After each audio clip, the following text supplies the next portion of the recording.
শব্দগুলো পাঠ থেকে খুঁজে বের করি ও অর্থ বলি। গোধূলি, গোধূলি মানে কি বলো তো? সন্ধ্যাবেলা। হোঁচট, হোঁচট মানে কি?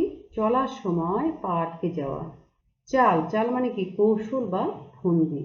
টালমাটাল মানে কি? টলমল অবস্থা, পড়ে যাওয়ার মতো অবস্থা। এবার ঘরের ভেতরে শব্দগুলো খালি জায়গায় বসিয়ে বাক্য তৈরি করি। শব্দগুলো কি? চাল, হোঁচট, গোধূলি। এখানে কোথায় বসাতে হবে? ক নম্বরে দেখো, সাবধানে চলো, ভাঙ্গা রাস্তায় ড্যাশ খেয়ে পড়বে। কি খেয়ে পড়বে? হোঁচট খেয়ে পড়বে। সাবধানে অবশ্য চলতে হবে ভাঙ্গা রাস্তায়, তা না হলে কি হবে? হোঁচট খেয়ে পড়তে হবে।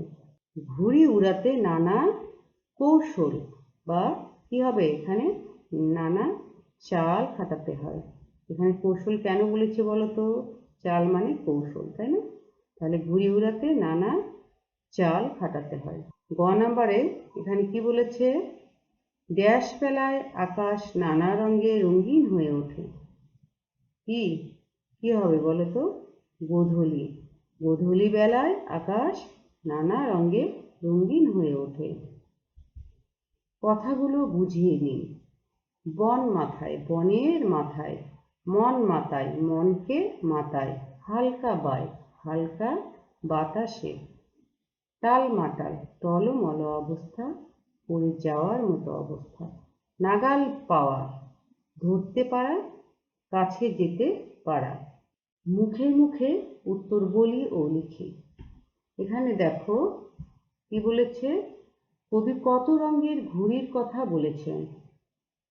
কবি আবুল হোসেন তার ঘুড়ি কবিতায় হলুদ, সবুজ, লাল, সাদা, নীল ও কালো রঙের ঘুড়ির কথা বলেছেন। ঘুড়ি কোথায় উড়ে যায়?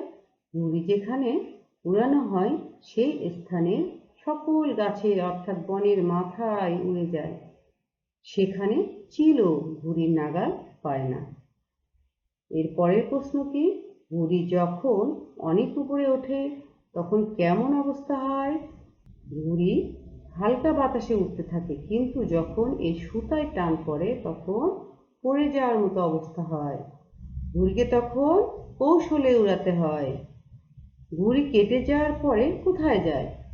ঘুড়ি কেটে যাওয়ার পর আকাশের কোন কোণায় যায় এবং কার হাতে পড়ে তা কেউ জানে না। শিক্ষার্থী, তোমাদেরকে বাড়ির কাজ দেবার আগে আমি কিছু গুরুত্বপূর্ণ কথা বলি। যেমন তোমরা এই মূল্যায়ন যে পরীক্ষাটি নেওয়া হলো, এই পরীক্ষাতে কিন্তু অনেকেই গুরুত্ব দেওনি। যে যা লিখেছ অসম্পূর্ণ লিখেছ, অনেকেই কোনো প্রশ্ন সঠিকভাবে সুন্দরভাবে লেখো নাই। শব্দার্থ যতটুকু চাওয়া হয়েছে তার চেয়ে কম লিখেছ।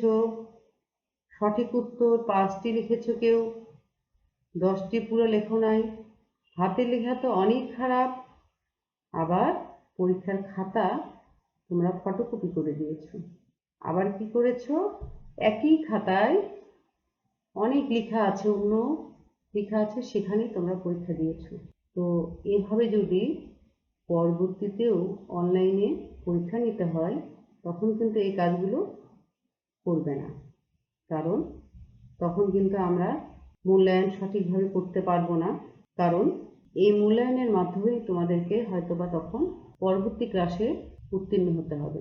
তো যারা এই কাজগুলো করছো তারা কিন্তু তখন সঠিকভাবে নম্বর পাবে না।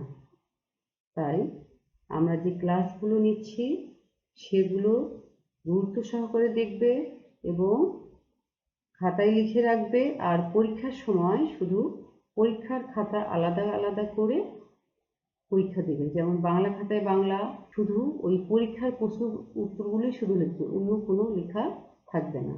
তো আজ আর কথা না বাড়িয়ে চলো আমরা বাড়ির কাজে যাই। বাড়ির কাজ। বাড়ির কাজে 2টি প্রশ্ন দিয়েছি। একটি কবির নাম সহ সম্পূর্ণ কবিতাটি মুখস্থ করে খাতায় লিখবে আর শব্দার্থ সহ বাক্য গঠন করবে।